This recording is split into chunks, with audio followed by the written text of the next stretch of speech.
Magandang tanghali po sa inyong lahat mga kaibigan ko. Ayan, kamusta po kayo? Ngayon po ay tanghali na naman, oras na naman po ng pagkain ng tanghalian pero salamat sa Diyos dahil nag-provide na po ang Panginoon ng aming tanghalian. Ako po ay sabay na yung aking agahan at tanghalian. Ayan, chillax lang tayo mga kaibigan kasi ganun lang ang buhay Kapag masyado po tayong magpakaabala, mapapagod po tayo ng gusto, lalo na po yung aking mga ka-senior citizen dyan. Relax lang po tayo mga ka-senior kasi marami na tayo natapos na assignment natin sa buhay, kaya medyo bigyan naman po natin ng panahon ng ating mga sarili para po mag-relax din kahit papaano. At ngayong umaga po ay babahaginan ko po kayo ng salita ng ating Diyos dito po sa Efeso chapter 5 verse 21 and 22. Ito pong verse na to ay hinanap ko po ito kasi meron po tayong isang follower na meron siyang naitanong at naibahagi din na kanyang nararanasan hanggang ngayon kahit siya ay 70 years old na. So, purihin po ang Panginoon. Kaya sabi ko sa kanya, okay, yung ating topic ay ilalagay ko sa aking video at ipopost ko na lang. Pero sabi niya, wag lang banggitin ang kanyang pangalan. Kaya si nanay ay nakikinig po siya sa aking ibabahagi. So, sabi po dito sa Efeso chapter 5 verse 21 and 22, ang title po nito ay Mga Tagubilin sa Mag-asawa. Sabi po sa verse 21, pasakop kayo sa isa't isa, tanda ng inyong paggalang kay Kristo. Verse 22, mga babae, pasakop kayo sa inyong asawa tulad ng pagpapasakop ninyo sa Panginoon. Purihin po ang ating Diyos sa pagkabasa natin ng kanyang salita.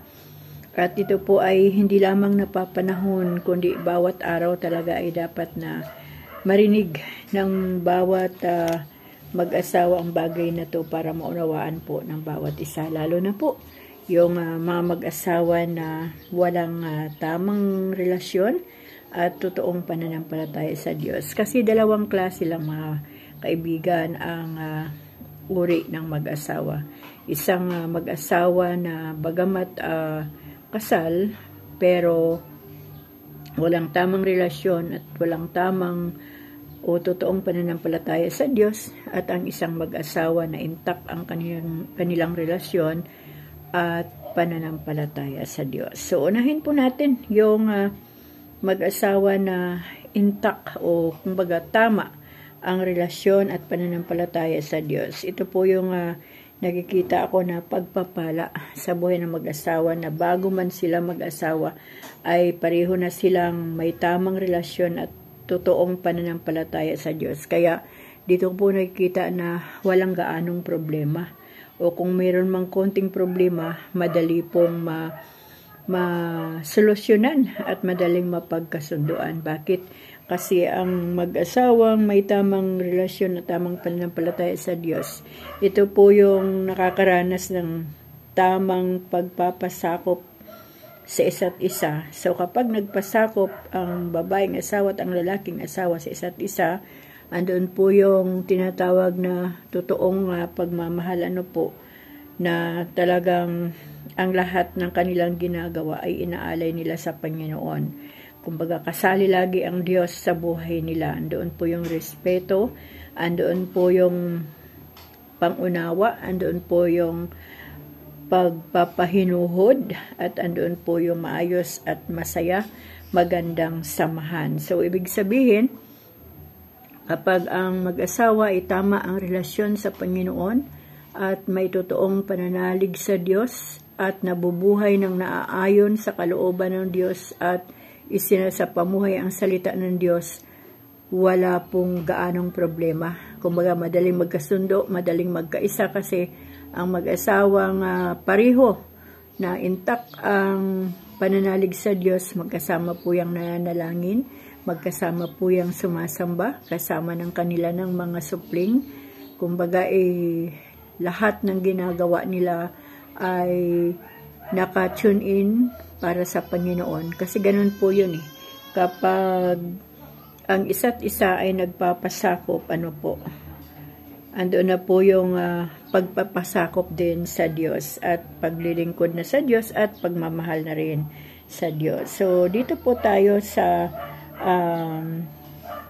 verse 22, sabi dito, mga babae, pasakop kayo sa inyong asawa tulad ng pagpapasakop ninyo sa Panginoon. So, yun nga po ang sinasabi ko kanina. Madaling gawin na yon ng babae kapag nakita niya na ang kanyang asawang lalaki ay maayos ang patakaran sa buhay, marunong magmahal, marunong rumispeto sa asawa, sa pamilya, marunong magpahalaga, at higit sa lahat, isang tatay o isang asawang lalaki na nakikita ang Diyos sa kanyang buhay. Kumbaga, ito yung magandang leader, parang leader of the band yan. Maayos na ang kanyang pagiging leader sa pamilya.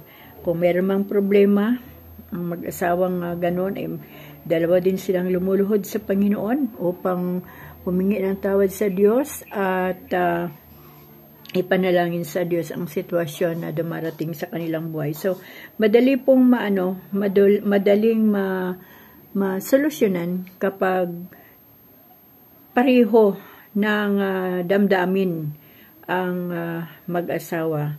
So, dito po naman natin puntahan. Kumusta naman yung mag-asawa na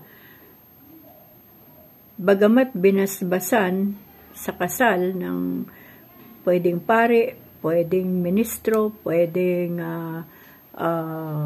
bishop, o kung ano man, sino man ang leader ng kanilang church, kung anong sekta nila, Pero, wala talagang totoo at tamang relasyon sa Panginoon. Ito po yung pagsasama na mabuhay. Kumbaga, ikinasalang kasi okay naman ang kanilang mga dokumento, yung marriage contract, kumbaga kompleto naman, wala namang sabit. So, marami po kasing membro din ng church na nag-church lang, paglinggo, pero hindi talaga makitaan ng tunay na pananampalataya sa Diyos at tamang relasyon sa Panginoon. Kumbaga mabuhay, So, lalo na kapag ang natagpo ang asawang lalaki o babae ay dating hindi kasama doon sa church na kanilang pinupuntahan para sambahin ang Panginoon. Kumbaga taliwas na. Kumbaga kasi sinasabi ng Panginoon, huwag kang makipamatok sa hindi mo kauri. So, nagkakaroon na ng problema. Nagsisimula na po yan yung, sasabihin ng magulang ng babae, dito yan ikasal sa simbahan namin. Hindi nga kaanib doon sa kanilang simbahan yung lalaki. Sasabihin naman ng magulang ng lalaki, hindi, ito yung tama, dito yan ikakasal sa aming simbahan. So, doon pa lang nagsisimula ng sigalot, nagkakaroon ng tampuhan, gulo. So, ang apektado dyan, yung magsasama na babae at lalaki, hanggang sa magkaapo na yan, dito yan ihahandog, hindi, dito yan. So, doon pa lang ay nagkakaroon na talaga ng mga problema. Bakit? Kasi nga, hindi magkaanib. Ngayon, ano ba ang pwedeng gawin sa sitwasyon na yan? Ang kailangan lang talaga, pwede ko lang talagang sabihin, kailangan talagang magbalik loob ang babae at lalaki na nagsimula sa mali. Magbalik loob ng totohanan sa Panginoon para walang kaguluhan. Alam niyo po, itong nanay na nakipag-usap sa akin talaga ay 72 years old na siya. Ay binubugbog pa siya ng kanyang asawa at ang kanyang mister ay nagkakaroon pa ng ibang babae. Napag-isip-isip ko, bakit nag-asawa siya ay 24 years old lang, tapos ngayon 72 years old na siya, ay ganoon pa rin ang kanyang nararanasan. Sabi niya, doon lang sa simula ay masaya sila nang wala pang mga anak, wala pang obligasyon, pero nung nagsimula na ang obligasyon ay doon na rin nagsimula ang pagbabago ng ugali ng kanyang mister hanggang sa naranasan na nila yung kagipitan, naranasan nila yung may mga sakit karamdaman ang kanilang mga anak habang pinapalaki, at doon na talaga sunod-sunod na yung sitwasyon. Kumbaga wala na yung pagmamahal sa isa't isa, wala na rin yung respeto, kasi ang alam ko, once na sinaktan ka ng asawa mong lalaki ay kawalang respeto na po yun. Wala na po yung pagmamahal doon. Kung nagsasama man ay hanggang doon na lang yun sa isang bagay na minimithi ng katawang lupa ng tao. So sabi ko doon kay Mader, bakit nagtitiis ka sa ganong sitwasyon? Bakit pinahintulutan mo at pinayagan mo na hanggang sa pagtandaan nyo ay ganon? Gaya ngayon, wala na silang kasamang mga anak at sila na lang uli na dalawa.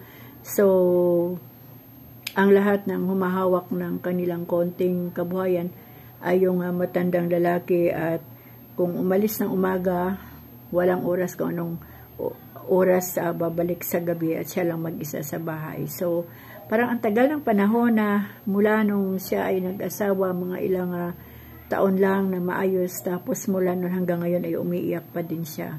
Sabi ko po sa kanya, sa last minute, ay isuko ang buhay sa Panginoon para makapagpatawad, para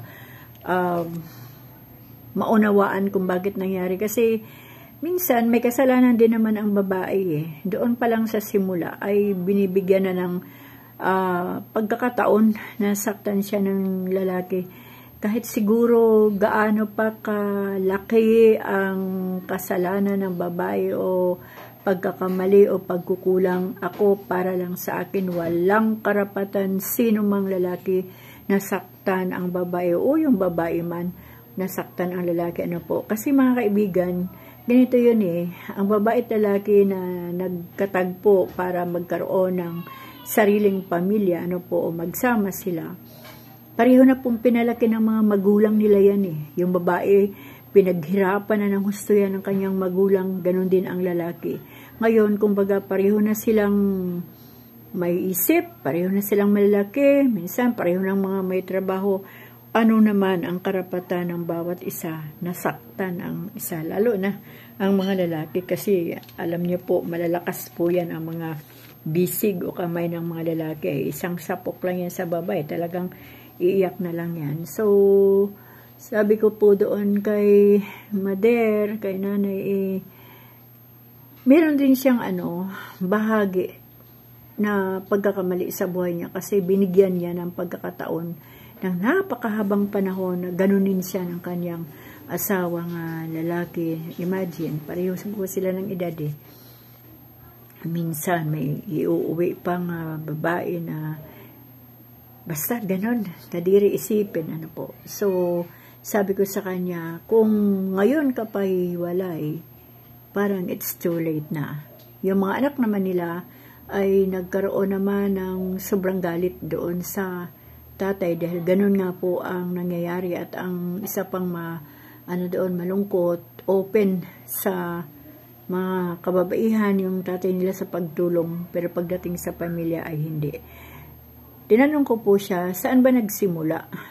Ang simula ba ay gano'n na? Hindi naman, maganda naman.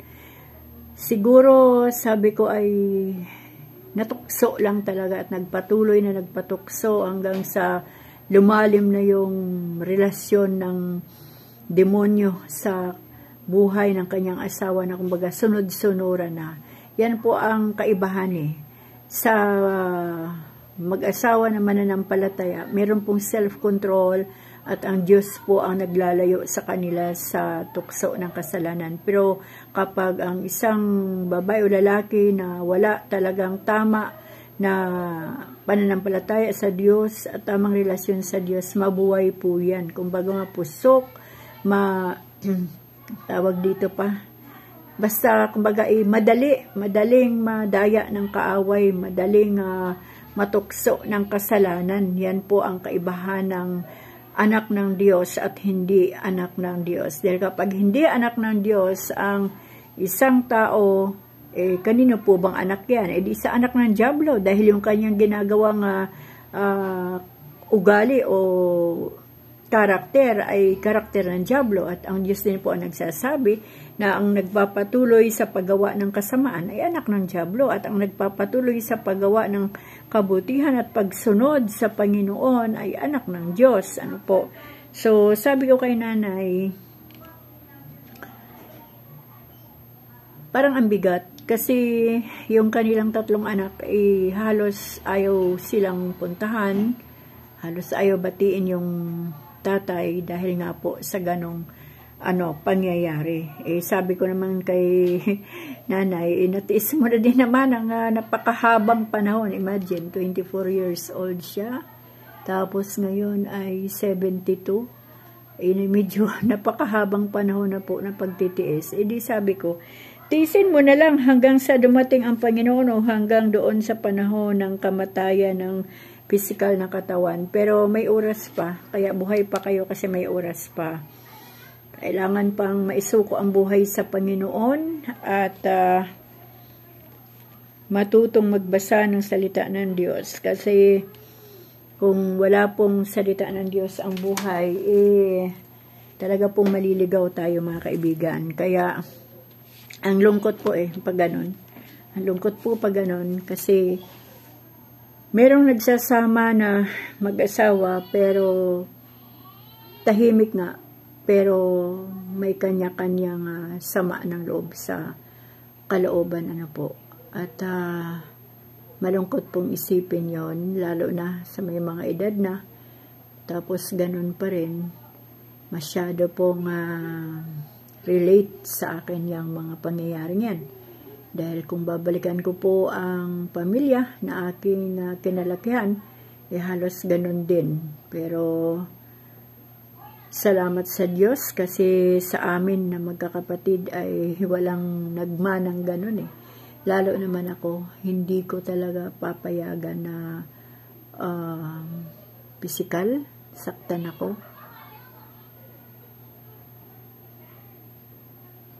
Parang mahirap isipin. Kaya ako po ay nagagalit kapag meron pa akong nakikita o nalalaman na ganyan. Ang mga nakaraang nakaraang linggo lang May nabasa akong post na sinampal, ganito, ganyan. Parang nagpapanting yung aking tenga pag may mga ganun pa akong nababasa. Lalo na kapag may mga edad na, tapos yung sinasampal-sampal lang ang asawang babae. Ay, naku po.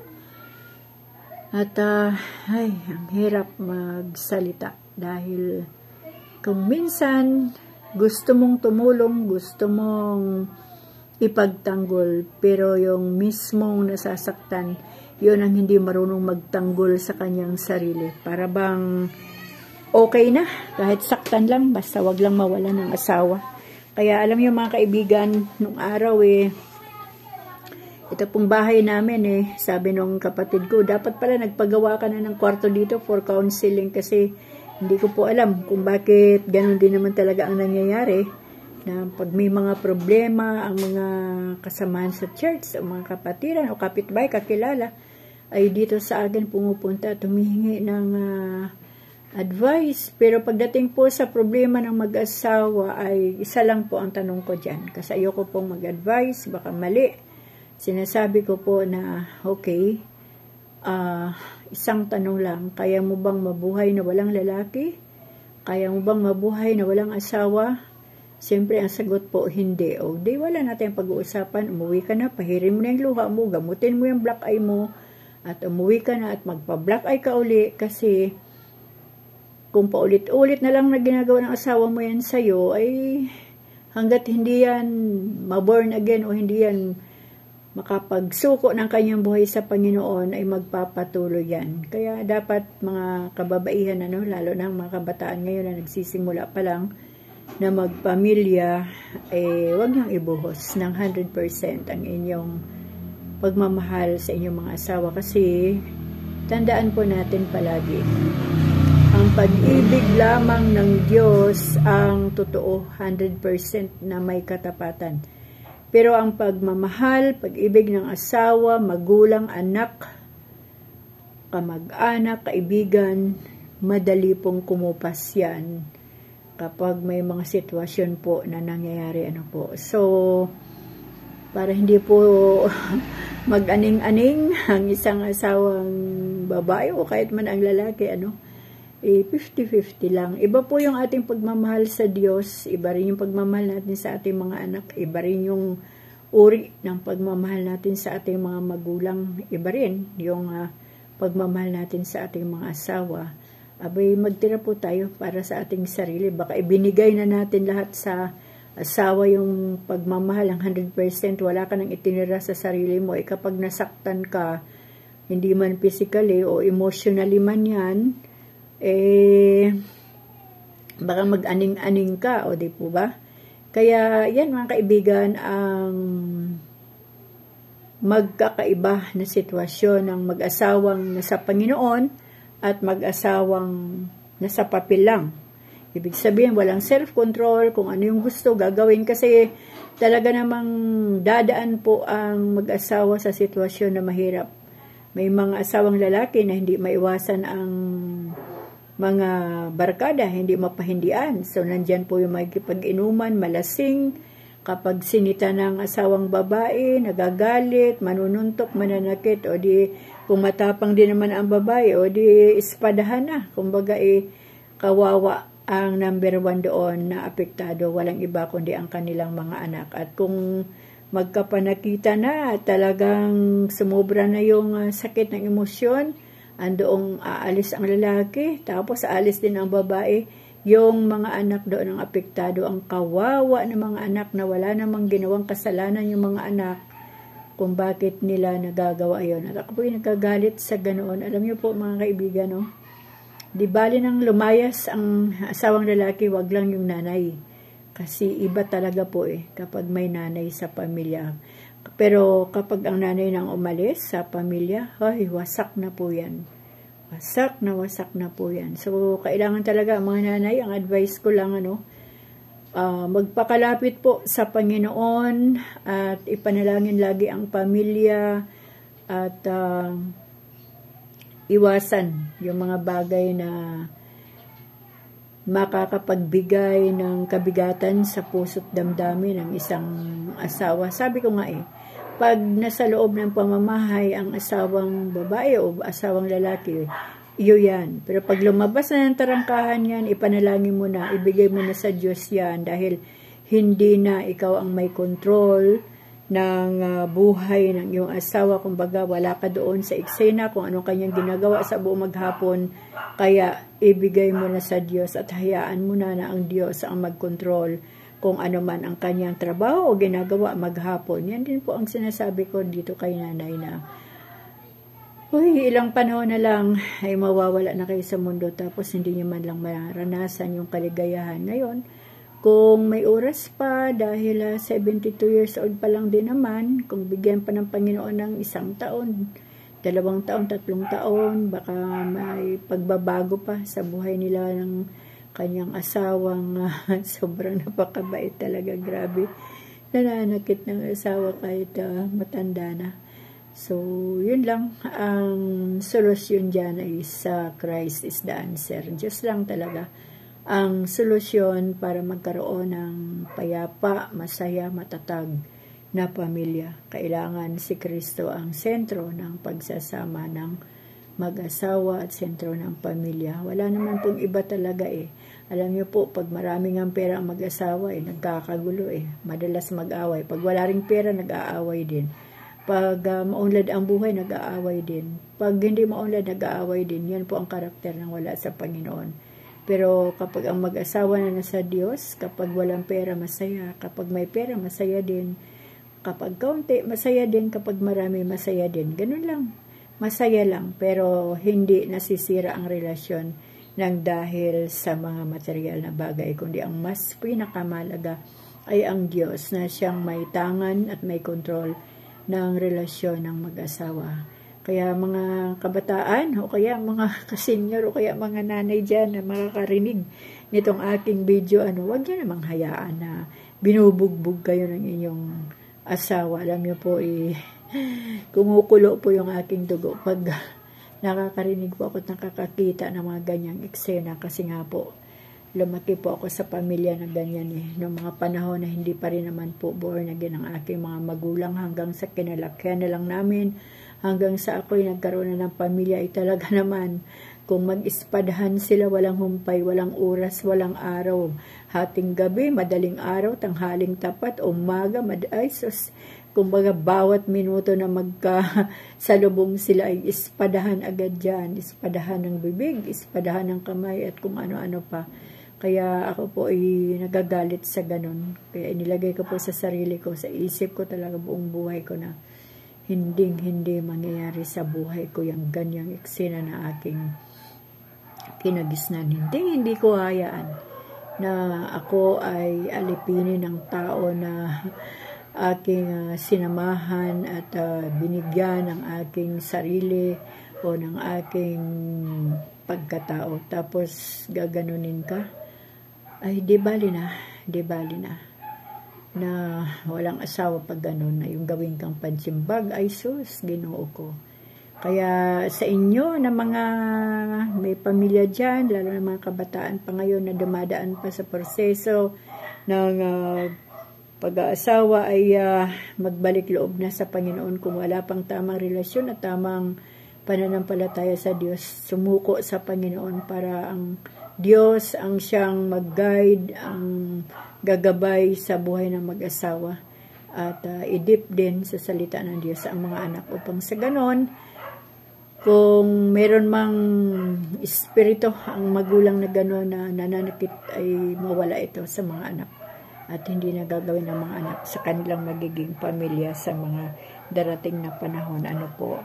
Kaya mga kaibigan, nawa po ang salita ng Diyos dito po sa Efeso chapter 5 verse 21 and 22, nawa po ay magkapagbigay sa atin ng malawak na kaisipan at magkaroon po ng solusyon ang mga sitwasyon, lalo na kay nanay, na sana makita ni nanay yung simula, saan nagsimula.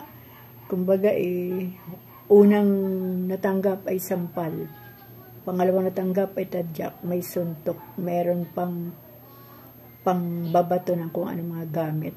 So paulit-ulit, paulit-ulit. Nakakarindi isipin. So wag po nating hayaan na magpaulit-ulit yung ganung bagay sa ating mga buhay. At uulitin ko na naman, wag niyong mahalin ang higit pa sa Diyos ang inyong mga asawa, dahil yan ay magiging Diyos-Diyosan nyo na. At wag ninyong papayagan na dumampi ang kanilang mga kamay sa inyong mga katawan. Alam niyo kung bakit? Napakahirap yun. Limutin at napakahirap magpatawad sa ganong sitwasyon. Kaya wag niyo na pong hayaan na mangyari sa inyo yung mga nangyayari sa iba.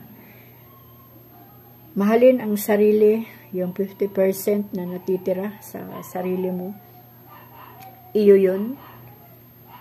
At wag ibuhos ng sobra para hindi ka mag-aning-aning. Alam niyo po yung aning-aning nawawala na sa sarili, wala nang ginawa kundi yung mag-iyak-iyak. Yung iba ay nag-iisip na magpakamatay. Ano? Nang dahil sa lalaki magpakamatay o dahil sa babae magpakamatay. Oh my God! Wala kang pagpapahalaga sa sarili mo bilang tao kapag gano'n na ang kaisipan. Lalo na kapag may mga anak. O pag nagpakamatay, sinong kawawa? Di ikaw na nagpakamatay, doon ka sa impyerno, diba? Pero kung ang ipinaglalaban mo ay yung pagmamahal mo sa iyong mga anak at pagmamahal mo sa iyong sarili. Tandaan po natin mga kaibigan, bago ko po tapusin ang video ito, may batas ang lupa para ipagtanggol ang mga babae na nasasaktan. May batas ang lupa. So, gamitin ang batas ng lupa at huwag yung emosyon, huwag yung emosyon ng puso. Uy, di ba nasaktan kasi mahal naman. Uy, aywan ko lang.